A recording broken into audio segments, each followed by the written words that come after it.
واحنا صغيرين في المدرسة كنا متصورين ان في حرب اكتوبر الجيش المصري عبر القناة ودخل لحد تل ابيب، لكن لما كبرنا شفنا الامور بشكل اوضح. يوم 6 اكتوبر سنة 73 فاجئ الرئيس السادات والجيش المصري جيش العدو، وقدرنا نعبر قناة السويس في مهمة شبه مستحيلة، وفي خلال يومين بس قدرنا نتمركز على شرق قناة السويس بطولها وبعمق 15 كيلو جوه سيناء. لكن يوم 9 اكتوبر ابتدى الجيش العدو يشن هجوم مضاد، واللي فشل ذريع. القوات المصريه تصدت للهجوم المضاد بكل قوه وسيطرنا على الوضع تماما، وحرفيا يوم 9 اكتوبر العدو خسر اكثر من 30% من قوته الاساسيه، وده اللي خلى رئيسه وزراء الكيان جولدا مائير وقتها تبعت رساله استغاثه لوزير الخارجيه الامريكي اللي كان يهودي اصلا، وكانت الرساله في كلمتين بس: انقذوا اسرائيل. وده من هول الخساره اللي تكبدها جيش العدو. مش ببالغ ان جولدا كانت متخيله ان المصريين هيوصلوا لحد تل ابيب، وكانت موصيه المساعده بتاعتها لو المصريين دخلوا تل ابيب ما ياخدونيش حي. لحد هنا 100 فل و14. والرئيس السادات كان عارف اهدافه من الحرب. هو كان عاوز متر واحد بالحرب وهيجيب بقيه سينا كلها بالسياسه والدبلوماسيه، وده اللي خلى الجيش بتاعنا بعد تمركزه ياخد اوضاع دفاعيه مش هجوميه، وده اللي خلاه ينجح في صد الهجوم المضاد يوم 9 اكتوبر وعدم الرجوع سنتيمتر واحد للخلف.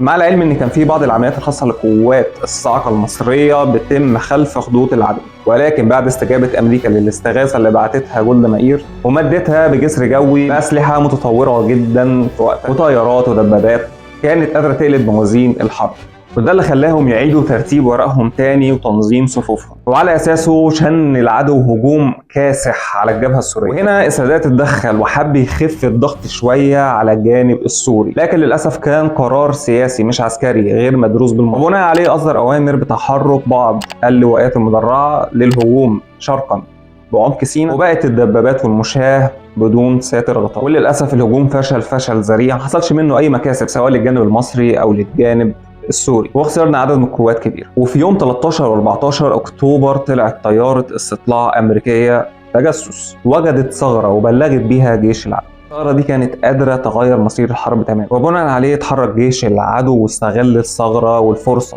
وشن هجوم على الجيش الثالث الميداني وتم حصاره. من يوم 15 ليوم 23 اكتوبر دارت معارك كبيره جدا في المنطقه ديت، خسر فيها كل طرف خسائر كبيره جدا، وتكاد تكون هي دي الحرب الحقيقيه لحرب اكتوبر اللي تواجه فيها جيشين وجها لوجها وبشكل كامل. واستمرت المواجهه ما بين الجيشين، ولازم نقول المقاومه الشعبيه في مدينه السويس كان ليها دور قوي جدا في عدم احتلال جيش الكيان للمدينه، لحد ما نوصل ليوم 28 اكتوبر اللي بصدده تم اصدار قرار بوقف اطلاق النار وافق عليه الطرفين المصري والصهيوني. لكن ده اللي على الورق بس، حقيقه ان استمرت المعركه ما بين الجيشين على مدار اكتر من 85 يوم بعد وقف اطلاق النار اللي اطلق عليها فتره القتال الصامت، واللي كان فرقه بدر ليها دور مهم جدا في صد هجمات العدو، واللي بدورهم كبدوا جيش العدو خسائر كبيره جدا.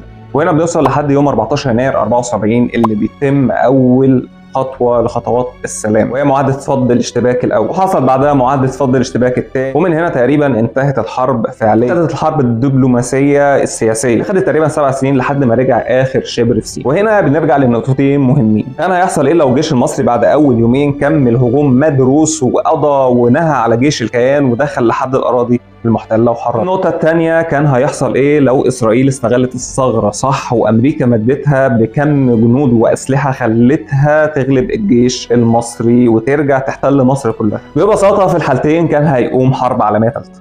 امريكا عمرها ما هتسيب الحليف بتاعها وابنها المدلل يخسر حرب او يتم ابادته او تخلي اي جيش عربي يوصل لحد فلسطين، والسوفييت عمرهم ما يسيبوا الحليف بتاعهم اللي بيحارب بسلاحهم يخسر حرب. ففي كلتا الحالتين كان ممكن الامر يستدعي دخول اي طرف من الطرفين وتقوم حرب عالميه ثالثه. وفي وثيقه سربت سنه 2004 ان امريكا رفعت التاهب النووي سنه 73 في حاله دخول روسيا الحرب، والسوفييت قالوا عندنا استعداد نحرك الاسطول النووي بتاعنا كله لو امريكا اتدخلت في الحرب. بس في الاخر محدش عاوز يخش حرب عالميه ثالثه، فكان فض الاشتباك والحلول السلميه هي انسب حل للجميع. اخيرا حرب اكتوبر 73 هي من اهم الاشياء اللي لم تكن الاهم اللي ممكن يفخر بيها الانسان المصري والعربي في اخر 100 سنه. مش مبالغ، لو ما كانش انكسر شوكه الصهاينه ممكن تلاقي دلوقتي حدودها من النيل للفرات. اكيد كان ممكن نوصل لنصر اكبر وانتصار اعظم واستغلال المكسب دوت ان احنا ممكن نبقى بعديه دوله متقدمه ومتطوره، لكن الحمد لله. تحيه لكل شهداء اكتوبر وكل ابطالها وكل العرب اللي وقفوا جنبنا وساعدونا وكانوا داعم لينا في الانتصار. اللهم صل وسلم وبارك على سيدنا محمد. لحد هنا الفيديو خلص، لو عجبكم ادعمونا بلايك وشير. كنت معكم مصطفى سعد والسلام عليكم.